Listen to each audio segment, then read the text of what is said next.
Why is it that with so many outdoor cats in the world, most people can go years without ever finding a dead one? It feels strange. Cats are everywhere. They move through alleys, gardens, fences, parking lots, barns, and backyards. In the United States alone, the ASPCA said there were about 94.2 million domestic cats as of 2021. And yet for an animal so common, its final moments are often hidden from human eyes. That mystery has led to a lot of myths. Some people say cats simply vanish. Others believe they choose a magical place, far from everyone, almost as if they understand death in a human way. There's a real answer, and it is less mystical than people think, but in some ways even more moving. It comes from instinct, survival, and the quiet nature of the cat itself. By the end of this video, you'll know why this works and how to apply it with what you already have. The mainstream view from animal behavior experts is clear. Cats often hide when they are sick or dying because that behavior helped their ancestors survive. Dr. Jane Brunt, past president of the American Association of Feline Practitioners, put it plainly, cats often prefer to hide when they are sick or dying. This behavior is deeply rooted in their instincts from the wild. To understand why, you have to see cats the way nature shaped them. A cat is a hunter, but it is not only a hunter. It is also an animal that can become a target when weak. That creates a strange balance. A healthy cat moves with confidence. A sick cat does the opposite. It pulls back, gets quiet, and tries not to be noticed. This is one of the biggest reasons you rarely see a dead cat outdoors. Many do not die in open spaces. They remove themselves before that happens. A study from the University of Florida in 2022 found that nearly 70% of cats seek quiet, concealed areas when they are nearing death. Those places can include underbushes or inside garages. Not out in the middle of a yard, not in the center of a sidewalk. Hidden places, low places, tight places? That matches what veterinarians and cat owners have reported for years. In 2002, the American Veterinary Medical Association published findings that stressed the need to understand feline behavior, including what cats do when they are sick or dying. One pattern stood out: withdrawal. This also helps explain another number that many owners find painful. The American Veterinary Medical Association reported that about 50 to 60% of cat owners said their cat had disappeared at least once, often presumed dead. That does not mean every missing cat was in its final days, but it does show how often cats slip away from sight, especially when they are stressed, injured, or unwell. People often compare cats to dogs and expect the same kind of ending. That can be a mistake. Dogs are pack animals. Cats are often solitary animals. Their behavior near death reflects that difference. A dog may seek the group. A cat often seeks cover. A choice is not cold. It is old. For a wild or feral cat, weakness can be dangerous. A limp, slow movement or visible sickness can draw attention. If a cat cannot defend itself or escape fast, hiding becomes its best chance. Even domestic cats carry that same pattern inside them.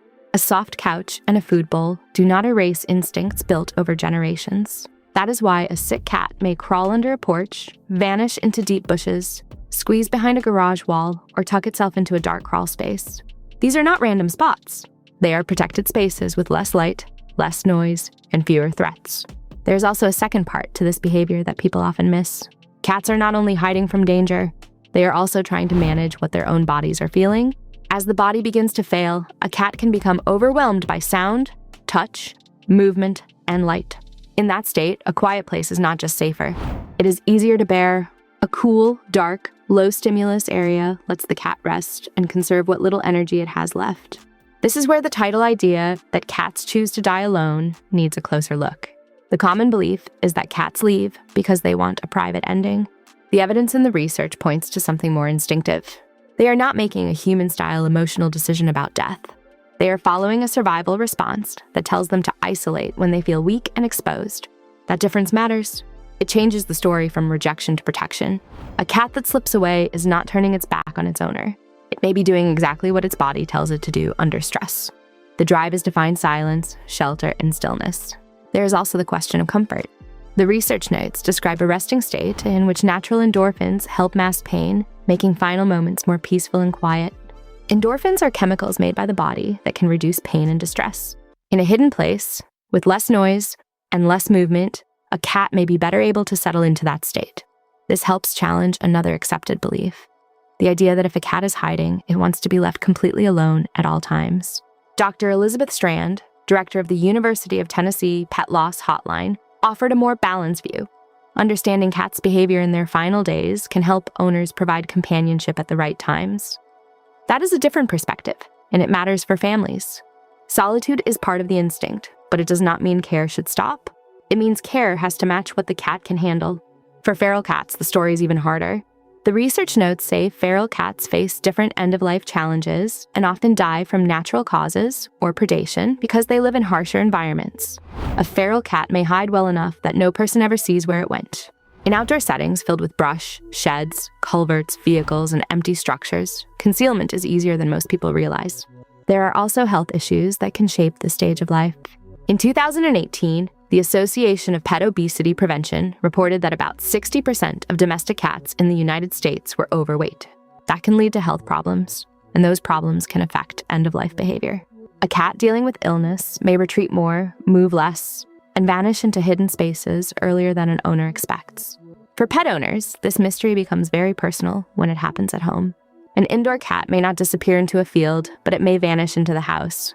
Closets, under beds, behind furniture, inside laundry rooms, in corners it never used before. If a cat that normally greets people starts avoiding contact and hiding for long periods, that change matters.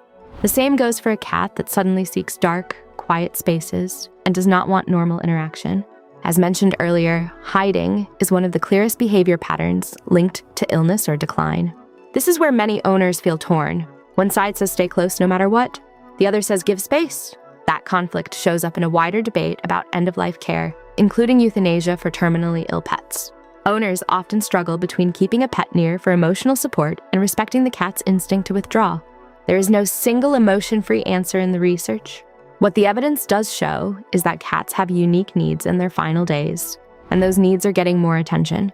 Interest in feline hospice care is growing, including programs that support comfort-focused care for cats at the end of life. That shift matters because it respects what cats are. Not small dogs, not furry little people, cats. Quiet, guarded, and deeply instinctive. So why do you rarely see a dead cat outdoors? Because many cats do not die where we can easily see them.